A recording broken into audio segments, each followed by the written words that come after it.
মহার্ঘ ভাতা পাওয়া সরকারি কর্মীদের আইনি অধিকার ডিএ সংক্রান্ত মামলায় 5ই ফেব্রুয়ারি বৃহস্পতিবার স্পষ্ট জানালো সুপ্রিম কোর্ট। পাশাপাশি রাজ্য সরকারি কর্মীদের বকেয়া ডিএ মেটানো নিয়ে একটি কমিটি গঠনের নির্দেশ দিল সর্বোচ্চ আদালত। এই কমিটি রাজ্য সরকারের সঙ্গে আলোচনা করে ডিএ দেওয়ার বিষয়টি স্থির করবে।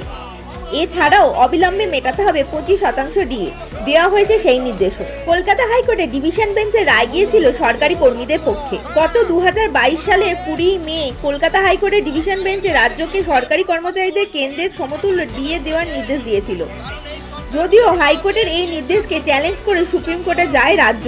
গত বছরের 8ই সেপ্টেম্বর ডিএ মামলার শুনানি শেষ হয় সুপ্রিম কোর্টে। বর্তমানে রাজ্য সরকারি কর্মীরা 18% হারে ডিএ পান, অন্যদিকে কেন্দ্রীয় সরকারি কর্মীরা ডিএ পান 58% হারে, অর্থাৎ তফাৎটা 40%। উল্লেখ্য, গত বছরের 16ই মে সুপ্রিম কোর্ট রাজ্যকে নির্দেশ দিয়েছিল আগামী 4 সপ্তাহের মধ্যে বকেয়া ডিএর 25% মিটিয়ে দিতে। সেই সময়সীমার মেয়াদ শেষ হচ্ছে 27 জুন, কিন্তু রাজ্য আরও 6 মাসের সময় চেয়ে আদালতে গিয়েছিল।